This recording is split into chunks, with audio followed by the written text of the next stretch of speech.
I stood alone beside my husband's coffin. No son, no daughter, not even a neighbor. Just me, Iris Camden, 79 years old, with the cold wind pushing through the chapel doors as if it couldn't stand to stay either. The funeral director shifted awkwardly. "Would you like us to wait a few more minutes, Miss Camden?" I shook my head. "Start the service." Arthur would have hated delays. He was a man who took his pills by the clock, folded his shirts with military precision, and believed punctuality was respect made visible. So they began. The pastor's voice was flat, the flowers too bright, the casket too polished. I sat through it all, 5 empty chairs around me, thinking how Arthur would have frowned and whispered, "Where are the kids?" Where indeed? My son Grant had sent a 1-line text that morning. "Sorry, Mom, something came up." No explanation. My daughter Tessa hadn't called at all. The final prayer ended, the coffin lowered, and I stood still, my heels sinking slightly into the wet ground. Arthur Camden, beloved husband. Father, forgotten. That word followed me home like a ghost. Back home, the silence was deafening. Arthur's recliner sat untouched by the window, the TV remote still resting exactly where he had left it. For a moment, I stood there, waiting to hear the sound of the evening news or the creak of his slippers on the floor. But there was nothing, only the tick of the clock and the hum of the refrigerator. I poured myself a glass of wine, an expensive bottle we had saved for company that never came, and sat at the kitchen table. I unlocked my phone, not out of habit, but to fill the air with something that wasn't grief. Grant's face appeared first, a wide grin, golf club in hand, captioned, "Killer swing, deals made, perfect weather." The post was from the same hour his father was being lowered into the ground. Then came Tessa. Her photo showed 3 women clinking champagne glasses, bright smiles, sunlight pouring through a cafe window. Girls' brunch, bottomless mimosas, living our best lives. I stared at their faces for a long time. The world had moved on without even a pause. Arthur had spent his life teaching them manners, gratitude, showing up for people when it mattered. And yet not one of them had shown up for him. I set the phone face down and whispered into the empty room. "You'd laugh at this, wouldn't you, Arthur? You'd call it what it is. Noise." Outside, the wind rattled the shutters like it agreed. The next morning, I woke before dawn. The house still smelled faintly of Arthur's aftershave, that sharp cedar scent that lingered on the air long after he was gone. I walked to his study, the one room I had barely entered since his passing. The desk drawers were labeled neatly in his handwriting. Utilities, receipts, estate. I pulled the last one open. Inside lay the folder I already knew existed, but had avoided for weeks. Cream-colored, bound with a thin elastic strap, the label written in his steady pen, Estate Camden. I carried it to the kitchen table and opened it under the soft yellow light. There it was, our will, drafted years ago, reviewed, signed, and tucked away with care. Everything was divided equally between Grant and Tessa. The house, the savings, even the lake cabin they never visited, except when tax season reminded them it still existed. Arthur believed in fairness. So had I once. But staring at those pages now, the words blurred into something colder. Fairness, I realized, had cost us more than love ever did. I pressed my palm flat over the first page, feeling the indentation of Arthur's signature beneath my skin. If they couldn't show up for their father's goodbye, why was I still showing up for them on paper? I took another sip of wine and opened the folder again, this time slower. Arthur had left every record in perfect order. Receipts, copies of checks, notes in the margins written in his careful hand. Each page felt like a quiet confession of a life spent giving. The first stack was for Tessa, a $12,000 transfer marked wedding expenses. She had called it a small ceremony, yet the photos later showed chandeliers and champagne fountains. Then came the house repairs, $7,500 for a leaking roof. The baby's room got soaked, she had said. A few pages later, braces for Noah, summer camp fees, college applications, every line of withdrawal made without hesitation. Grant's folder was thicker. $25,000 for his startup, fizzled in 6 months. $10,000 for a used car he never paid insurance on. Even tax penalties quietly covered so his reputation wouldn't suffer. As I flipped through the years, the totals blurred. It wasn't the money that hurt. It was the pattern. Help was always accepted. Gratitude was not. Arthur used to say, "Paper doesn't lie, Iris. It tells you who kept the lights on." And now, under the kitchen lamp, surrounded by decades of proof, I realized how long I'd mistaken duty for love.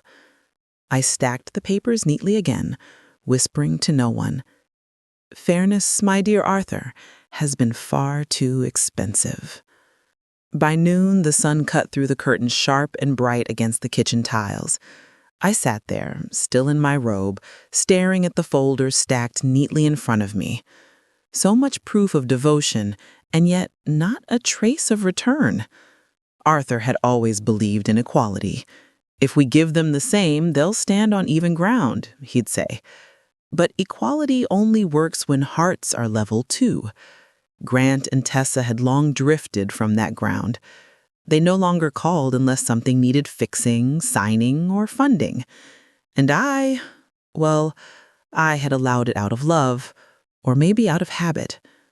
But habits can outlive reason. I rose from the table and walked to the living room. On the mantel sat our wedding photo, Arthur in his navy suit, me in lace and laughter. Beside it, a smaller frame of our children at the lake, all sunburned and smiling. I traced the glass with my fingertip. Fairness wasn't sameness, I thought. It was honesty. It was giving where love still lived. Tomorrow, I would call our lawyer, Caleb Dorsey. He had helped us buy this house 40 years ago. He'd understand what needed to be done. Arthur had lived with dignity. I intended to protect that dignity even now. Caleb Dorsey's office still smelled like old paper and lemon polish, just as it had the last time Arthur and I were there together. The framed certificates on the wall hadn't moved, and neither had the calm, measured tone of the man behind the desk. "Iris," he greeted warmly, standing as I entered. "It's been a long time." "Too long," I said, lowering myself into the leather chair. "I'm here to revise my will." He paused, adjusting his glasses. "All right. What sort of revision?" "I want to remove Grant and Tessa completely," I said evenly. He blinked but didn't argue. "May I ask if this is temporary, just an adjustment?" "No," I replied. "It's permanent. My husband died alone, and our children didn't come. Not a call, not a flower. They were busy. Let's make sure they stay that way." Caleb nodded slowly. "And the assets? You'd like to redirect them elsewhere?" "Yes," I said. "To my grandson Noah Reed, the only one who ever came without being asked." Caleb took notes quickly. "We can create an irrevocable trust in his name, restricted until he's 30. Earlier withdrawals only for education, housing, or medical expenses." "That sounds perfect." He hesitated. "You understand this change can't easily be undone?" "I'm counting on it," I said. He smiled faintly, the kind reserved for clients who had already made peace with their decision. For the next hour, we reviewed the language line by line. Clauses, signatures, contingencies, each one a nail sealing the past shut. By the time I stood to leave, Caleb said quietly, "You know, Iris, most people your age hesitate." I met his eyes. I've hesitated long enough. That evening, the house felt softer, somehow.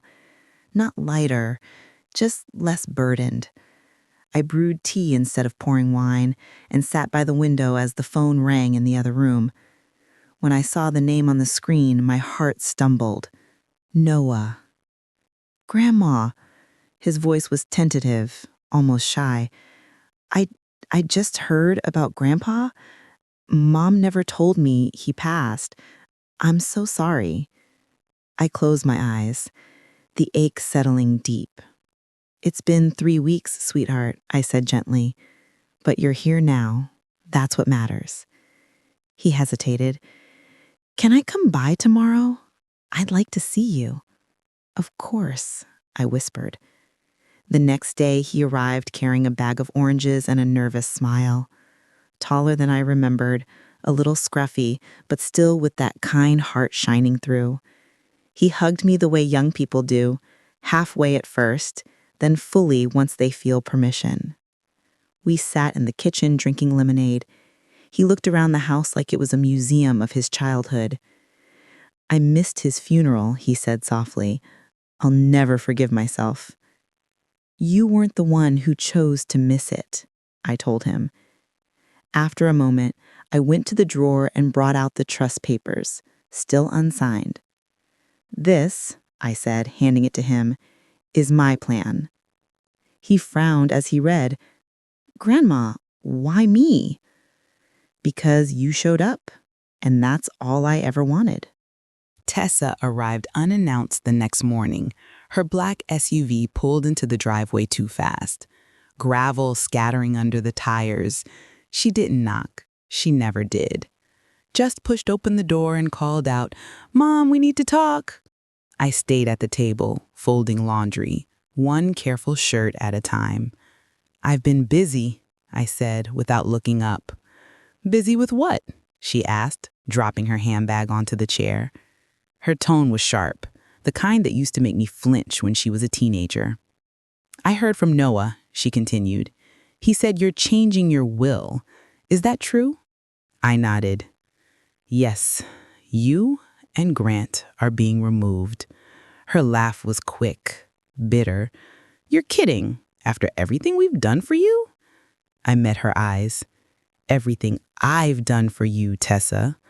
You didn't come to your father's funeral. You didn't call. You didn't send flowers. I had an appointment, she snapped. Yes, I said quietly. Your nails and then brunch. I saw the photos. She froze for a moment, color rising in her cheeks. Families help each other, she said finally. No, I said, my voice calm but firm. Mothers help. Daughters show up. The air between us went still. You're punishing us, she said. I folded the last towel, smoothed the edge, and placed it in the basket. I'm not punishing anyone, Tessa. I'm freeing myself. Grant came the following afternoon, and he didn't come alone. His wife, Meredith, followed a few steps behind, wearing a tailored coat and that polite smile that always looked like it cost effort. He knocked twice, at least, and waited for me to answer. Mom, he said, as I opened the door, can we come in? I stepped aside. The air between us was cautious, rehearsed. They sat on the edge of the sofa, like visitors in a stranger's home. I heard from Tessa, Grant began, and from Noah. I think there's been some confusion. I said nothing. Meredith crossed her legs neatly, diamonds flashing. We know this has been a hard time, she said smoothly. People make emotional decisions after loss. I studied her face. You didn't come to his funeral either. She hesitated. I had a client dinner, international account. Grant cleared his throat. Mom, I should have come. I know that. But maybe we can talk about the will. Noah's too young. He doesn't know how to manage property or investments. He could be taken advantage of. By whom? I asked. Neither of them answered. You think this is extreme? I continued. But what's extreme is a father buried alone. Grant's jaw tightened. So that's it? We're cut off? No, I said evenly. You cut yourselves off. I'm just acknowledging the fact. Meredith rose, gathering her purse. This could get complicated, Iris. It won't, I said. The paperwork's clean. and I showed them both the door. 2 days later, I walked into the Riverton Savings Bank, a place that had handled every check and mortgage Arthur and I ever signed. The marble floors gleamed like nothing bad ever happened there. Behind the glass doors waited Rita Calder, the bank's senior manager, a woman with sharp eyes and a softer voice. "Mrs. Camden," she said, standing, "it's good to see you again. How can we help today?" "I need to finalize a trust," I told her, "and close all linked transfers under my children's names." She opened the file on her screen. "I see you're removing beneficiaries."